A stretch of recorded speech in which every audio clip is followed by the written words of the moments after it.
I lost my hearing when I was 11 years old from mum.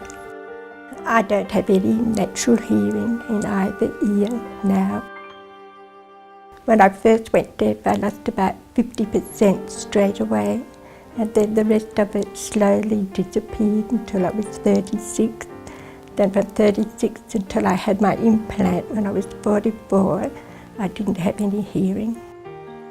I felt very isolated, very lonely, sad, miserable, and locked away in a world of my own.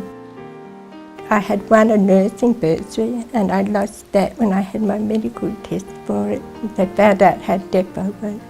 I was really shattered about that and quite lost for a while because I didn't know what I wanted to do. When I became a mother, yes, that was quite difficult because I couldn't hear my babies crying from another room. So I tended to keep them with me in the room where I was working. I first heard about the cochlear implant. I read about it actually. It was in the Adelaide Advertiser that they were starting to set up a clinic here in Flinders Medical Centre, and that was in 1985. And I had my implant in April 1986. It all happened very quickly.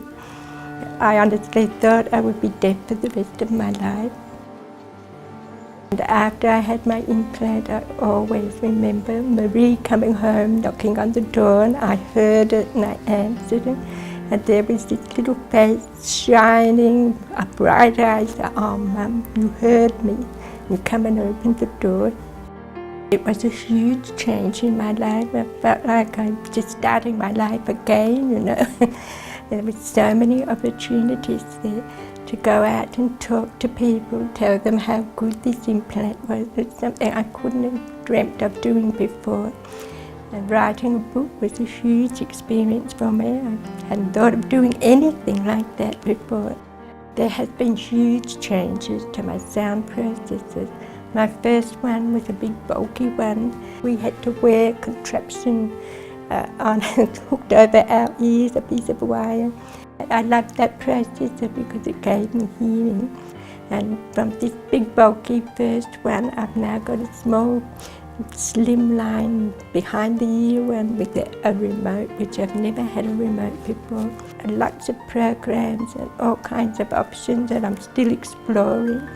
And sound and speech is much clearer. For the first time for me, the background noise is reduced, which is a huge benefit. With my latest processor, the music is wonderful, and I'm listening to Graham's Beatles, Seekers record. If I hadn't have had my implant, I just can't imagine how lonely I would have been. Locked up in my own silent world.